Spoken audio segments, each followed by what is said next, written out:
Wildflower Pages Yoga and Wellness. My name is Paige and today we're going to do an introduction to Samyama, which is your concentration, meditation and hyperconsciousness practice.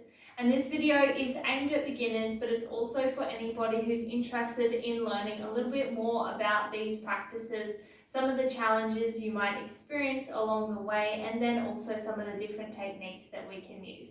So when you're ready, find a comfortable seat on your mat and let's get discussing. So let's start by discussing what is our Samyama practice. So Samyama is a combination of your concentration, your meditation and your hyperconsciousness practices. And they are your dharana, your dhyana and your samadhi in Sanskrit. And what these practices are, obviously concentration is the focusing of the mind on one single thing. It can be an object, sound, and we'll go into some of the different techniques later. Your meditation is the streamlining of your consciousness on that single thing, and that single thing might actually disappear. So you're in a state where you're just witnessing everything, unattached to everything. I like to describe it like you're in a glass box that's completely silent and you're looking out. You can't hear anything, but you can see everything. So you are the witnesser of everything that is. And then we'll leave samadhi for a different video. So let's talk about some of the ways to meditate or concentrate rather. So we have different ways that we can begin our journey to meditation, and we always start by concentrating first. And this concentration is training the mind for your meditation practice. And you might seamlessly merge into meditation one day, or it could take you a long time to get to this state. Each and every individual's experience is different, so if you're having challenges getting there or you're feeling like you're not getting there, just know that that's okay. It takes patience and it takes practice. For someone, it might take a very short amount of time, and for somebody else, it might take a longer amount of time. But when you're there, you'll know exactly what the experience is like, so don't question it, just keep practicing. So some of our concentration techniques include the visualization of maybe an object, a shape, maybe even the mentalization of an image. And we continue to focus our mind on that object, shape, image, symbol, whatever it is throughout the entire concentration. Some other techniques include listening to sound, so auditory techniques, and that might be the sound of the continuous om or just the repetition of the om, maybe even in your mind's eye. And then we can actually open our eyes and look at something. So similar to what you would do when you're in a balanced posture, focusing your drishti, your eye gaze, on something that is unmoving. And something that we really commonly use is the om symbol.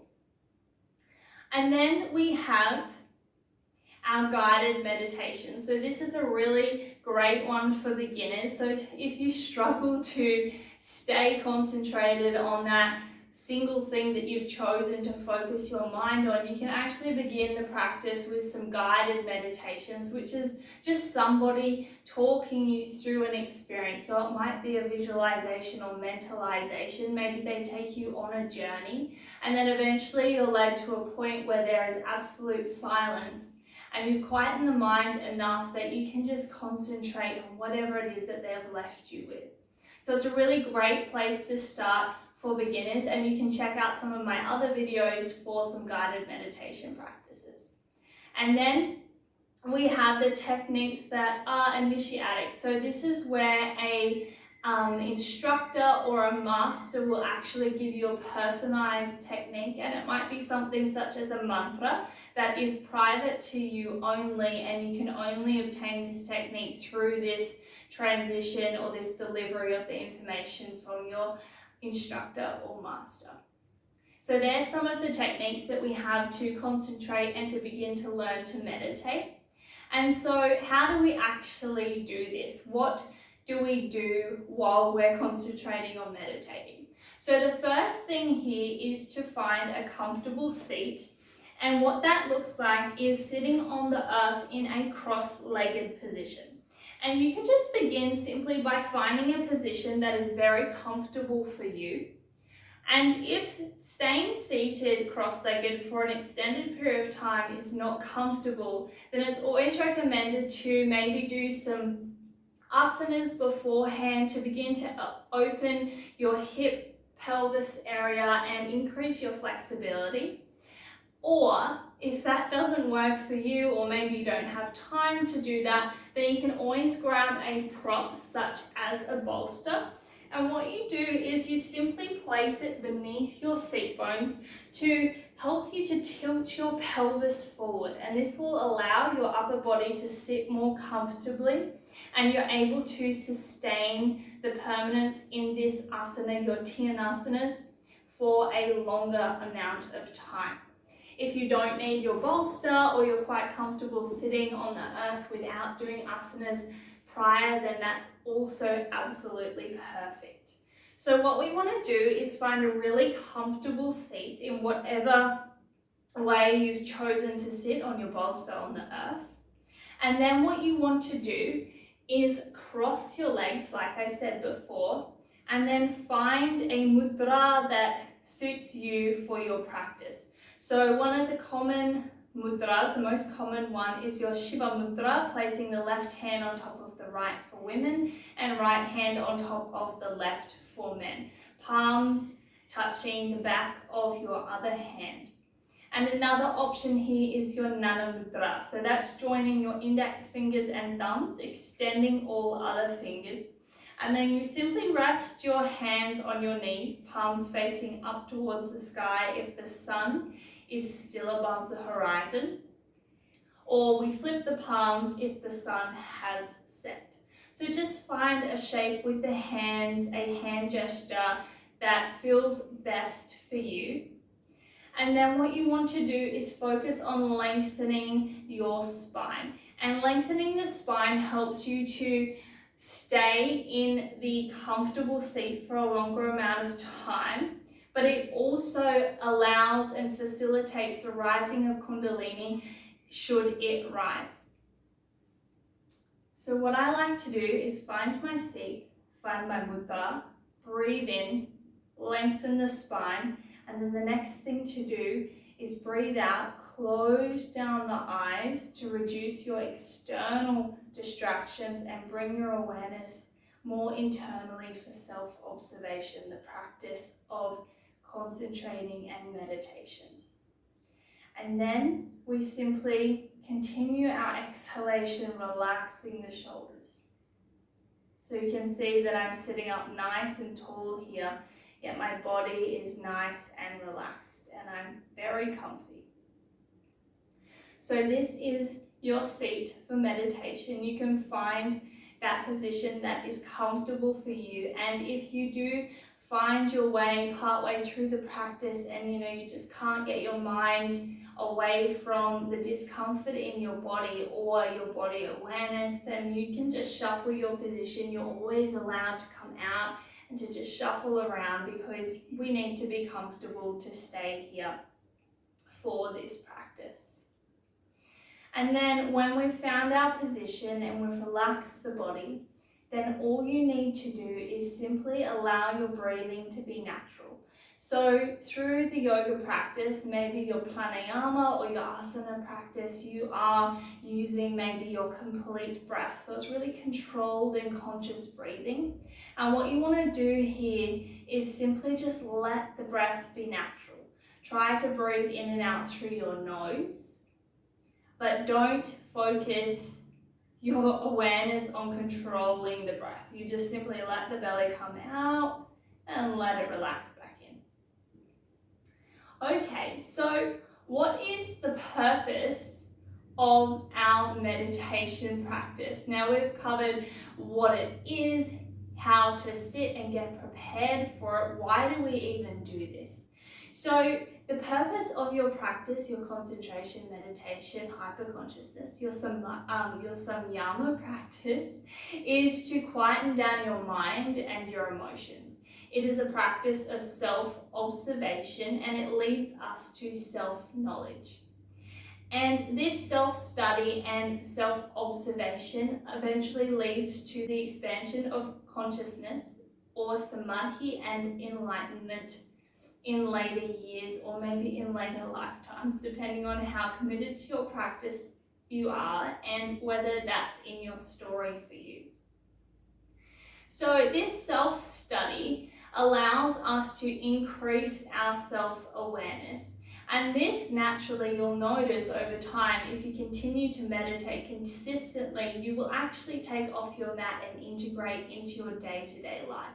So this self-awareness will be as though you are witnessing yourself. You'll notice your thoughts, you'll notice your emotions, you'll notice your bodily sensations, and you'll know that you're not those things. It's a concept that is easy to grasp when you've experienced it, but for now, just trust me that that's what will happen.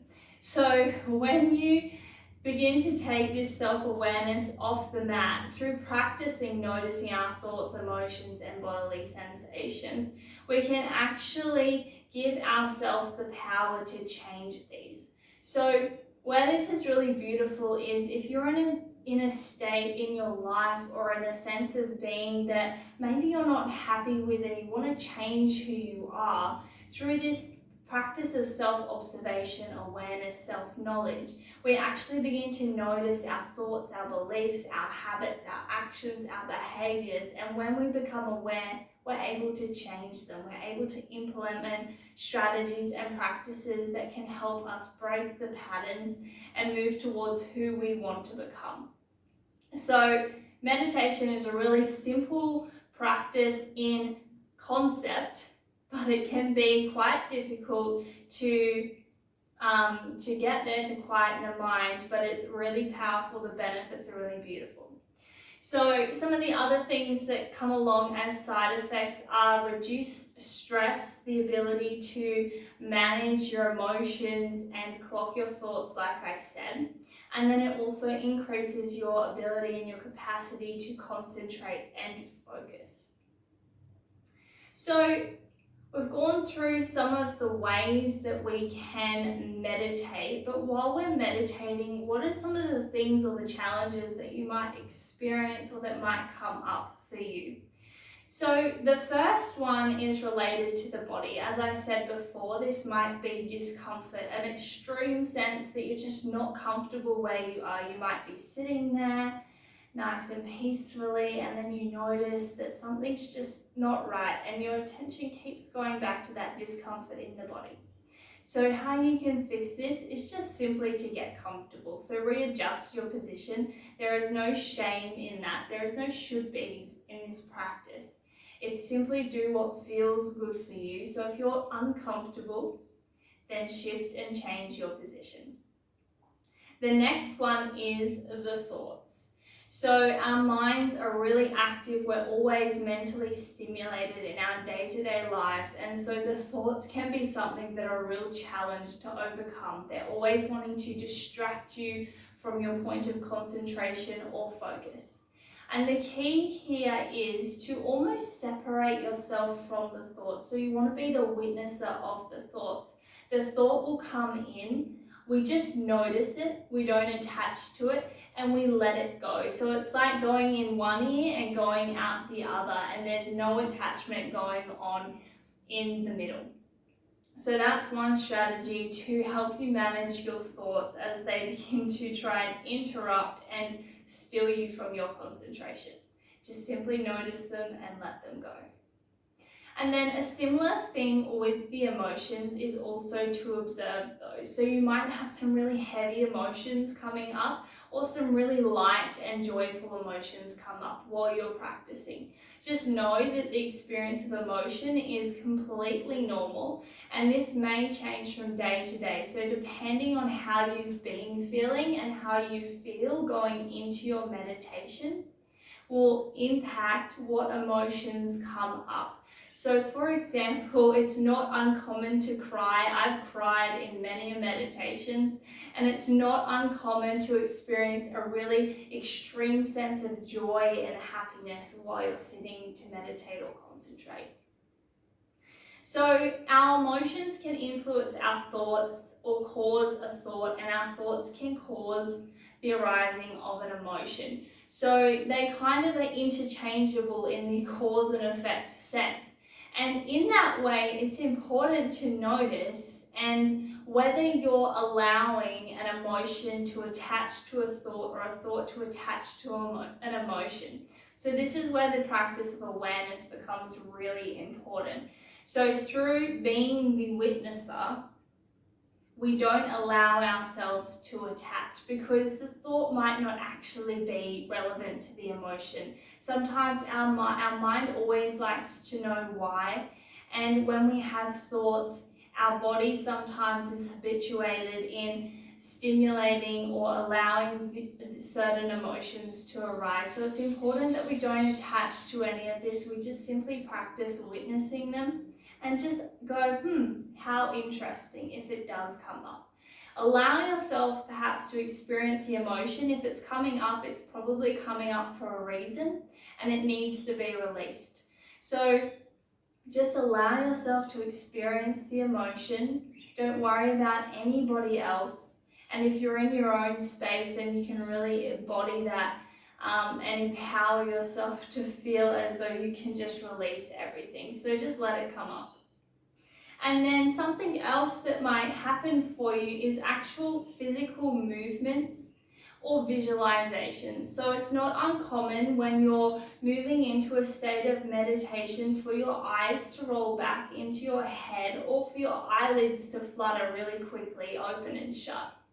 And if your Kundalini is arising, sometimes you may experience the spine straighten and it happens really gently. Or you may actually feel like you're popcorn and you're having lightning shoot up your spine. So just depending on your individual experience, it could be different to somebody else's. So these are some of the things to be aware of, and just know that they're completely normal. So whatever happens is what happens. Don't feel like you're the only one experiencing it, or you shouldn't be experiencing it. Just notice it and go, how interesting.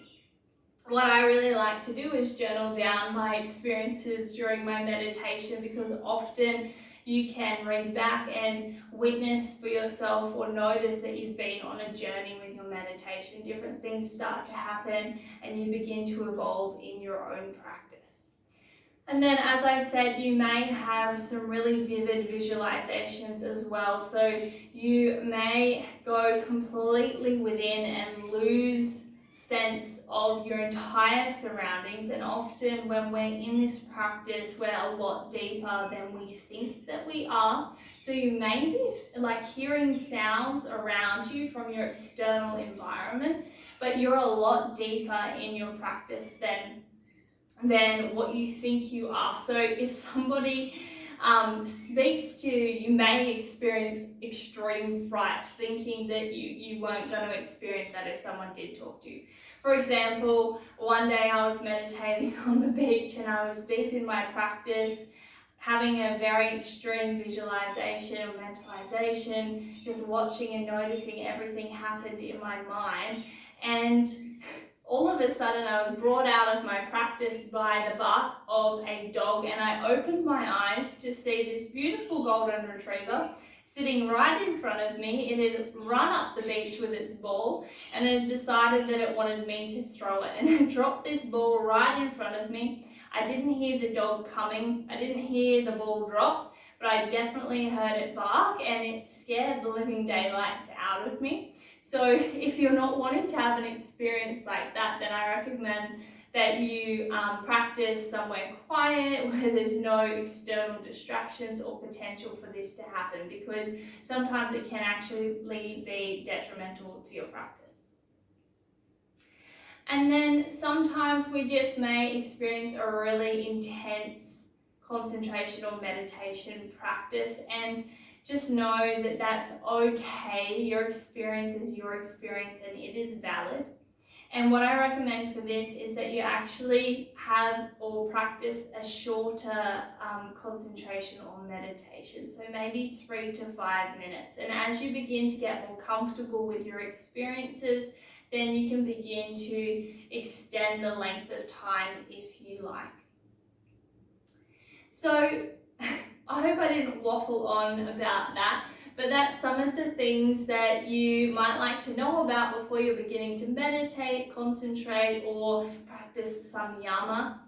And I hope that you found them useful. Please let me know in the comments if you have any more questions, or feel free to send me a message or an email.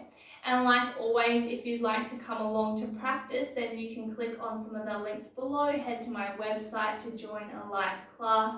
You can also follow me on social media, find me on Facebook and Instagram at the Wildflower Pages. So I hope you found this useful and that your meditation practice, you're a little more confident in it, or your concentration practice. And I hope that it is a nice experience for you and you really begin to explore and experience the benefits in the future.